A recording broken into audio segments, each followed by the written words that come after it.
Guys welcome to my channel. आशा करती हूँ आप सब अच्छे होंगे और अपनी तैयारी अच्छे से कर रहे होंगे।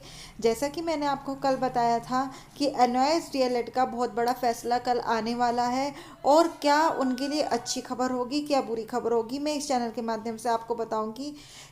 आपने थंबनेल और टाइटल जैसे पढ़ ही लिया होगा। हम इसमें बात करेंगे जो एनओएस डीएलएड भर्ती शिक्षक भर्ती है उससे प्राइम कैसे बाहर हो गया है, छत्तीस शिक्षक भर्ती कोड का क्या फैसला है, और जो बीएड वर्सेस डीएलएड का फैसला आने वाला था कि कब से आपका लागू होगा, जो गजट है कब से रद्द होगा, उसके बारे में क्या सुनवाई हुई और कैसे जो हमारी सरकार है 14 लाख शिक्षकों के छात्रों के साथ कैसे धोखा कर रही है, इसके बारे में हम वन बाय वन स्टेप चर्चा करेंगे। जैसा आपने कल देखा कि पहले कल बहुत सारी यूट्यूब चैनल्स पर आ गया था, लेकिन मैंने जब तक नहीं बनाई थी, जब तक पूरी क्लियरिटी नहीं हो जाती कि एनओएस डीएलएड जीत गई। लेकिन आपने एंड में देखा जब रिटिन में आया कि एनओएस डीएलएड को बाहर कर दिया गया है, तो फिर उन सब ने अपनी वीडियो डिलीट कर दी क्योंकि उन्होंने पहले बना दिया कि जीत गई। कुछ पढ़कर कुछ वहाँ पर देखकर उन्होंने वहाँ पर यही लग रहा था जब तक कि एनआईएस डीएलएड जीत रही है, इस वजह से उन्होंने छात्रों की खुशी के लिए उनको वीडियो बना दी। लेकिन ऐसा नहीं हुआ, छात्रों के साथ खिलवाड़ हुआ। जैसा आपको पता है यहाँ पर जो ये बीजेपी सरकार है यही सब चीज़ें लाई थी, चाहे वो एनआईएस डीएलएड को जो ये कोर्स था वो, चाहे फिर बीएड को प्राथमिक में शामिल करना।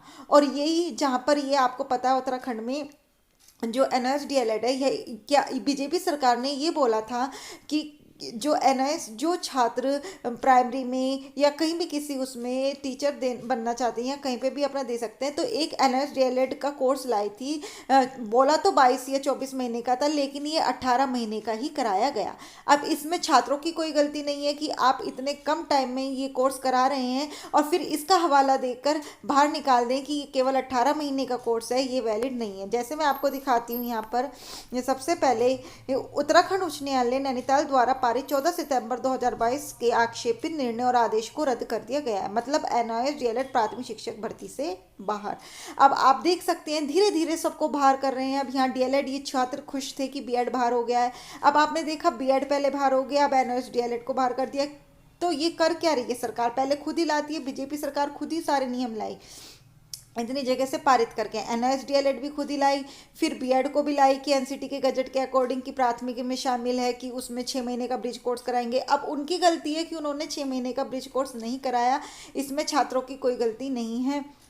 ऐसे एनआईएस डीएलएड लाई, उसमें बोला था कि 18 महीने का कोर्स करा दिया जो 22 या 24 महीने का था। अब इसमें भी छात्रों की कोई गलती नहीं है।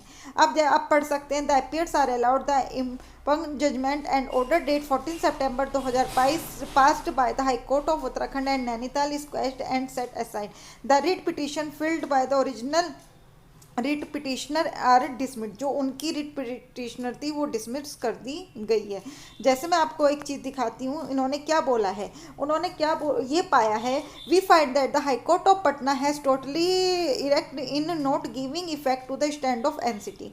इनका मामला ये है कि जो पटना सरकार इसको लाई थी उन्होंने इस पर वो नहीं दिया गौर और उनको पहले ही कैंसिल कर दिया जाना चाहिए था क्योंकि ये 18 महीने का कोर्स है। लेकिन यहाँ पर आप ये बताइए, जब लाई तो पूरा ही कोर्स थी, अब जब 18 महीने का कोर्स वो करा रहे हैं तो इसमें छात्रों की क्या गलती?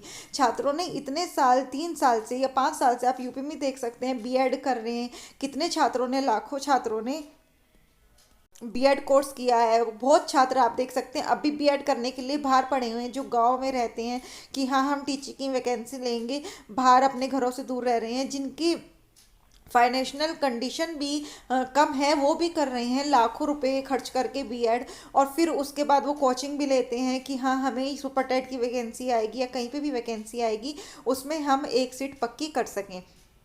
अब आपको आगे का भविष्य भावी बनाना है तो भावी शिक्षक लेने चाहिए कि जो रिट में या मेरिट में अच्छे नंबर लाएं, जो एग्ज़ाम में अच्छे नंबर लाएं। उनको ये थोड़ी बस यही केस चलता रहेगा कि बीएड बाहर हो गया, डीएलएड बाहर हो गया।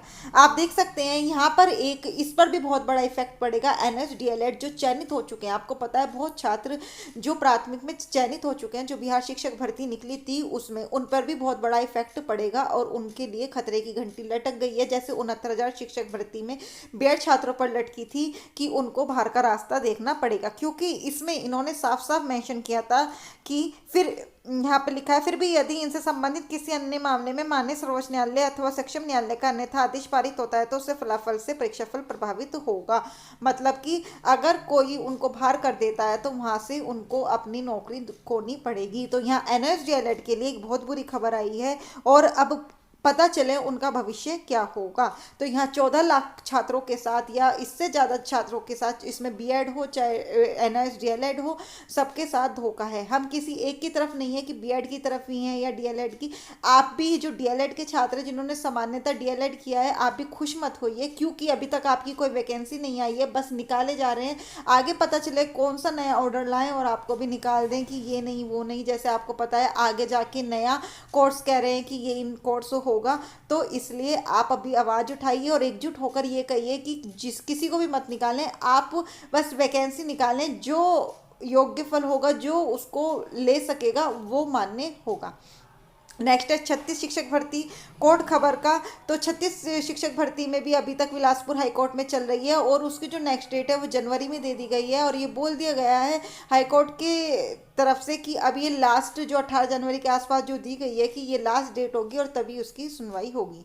तो यहाँ पर जो और एक और लास्ट जो बीएड वर्सेस डीएलएड का है कि कब से मान्य होगा एनसीटी का गजट, यहाँ पर उन्होंने अनिरुद्ध बोस जी ने ये बोल दिया गया है कि जो ये पूरा मामला था वो सुधांशु दोन जी की बेंच में हुआ था। जैसा आपको पता है वो पूरा केस कवर कर रहे थे, तो उन्हीं के द्वारा ये केस किया जाए और उन्हीं के द्वारा ये बताया जाए कि ये गजट कब से रद्द होगा, 11 अगस्त से क्या जब से बना है तब से। तो अब सुधांशु धुलिया जी की बेंच में ये मामला जाएगा और सुधांशु धुलिया जी इसकी पैरवी करेंगे। तो तभी पता चलेगा कि सुधांशु धुलिया जी इसकी क्या निकालते हैं, कब से इसका रद्द करते हैं या फिर कोई नई स्टेटमेंट जारी करते हैं या बीएड को शामिल करते हैं। तो जो भी होगा इस चैनल के माध्यम से आपको बताते रहेंगे। आपको क्या लगता है कि जो ये चीज़ें हो रही हैं कि कभी बीएड निकल रहा है कभी डीएलएड निकल रहा है, क्या ये सब सही है? अपनी राय कमेंट बॉक्स में ज़रूर दीजिएगा। और आपको क्या लगता है कि क्या होगा आगे भविष्य, ये इंडिया का क्या भावी शिक्षक बन पाएंगे? नहीं, क्योंकि बेरोजगारों को नौकरी दे नहीं रहे हैं, बस खा रहे हैं, जिनकी लग गई है उनसे भी छीन रहे हैं। तो चैनल पे बने रहिएगा और नए आए हो तो सब्सक्राइब करके बेल आइकन प्रेस जरूर कर लीजिएगा। आज के लिए इतना ही, धन्यवाद।